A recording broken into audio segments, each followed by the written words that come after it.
I'm on the beautiful campus of St. Mary's University in San Antonio, Texas, and I'm about to meet with the leadership team from Family Service, which is the oldest human services nonprofit in the entire city. And today I'm going to share with them my message of the 3 shifts that every team needs to transform and to thrive. So let's think about what happens to our humanity at work. So remember earlier I said that I'd been taught that you leave your humanity at the door. What's happening to you at the door, just come in and do your job.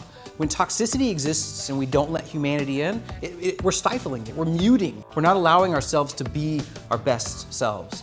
This is what causes high turnover, low engagement scores, safety incidences, low productivity. But then when we bring grace into the picture, what happens? Things start to feel better. It starts to get nice. But you know what? Nice isn't enough. What happens when you're just nice to your employees? They run over you.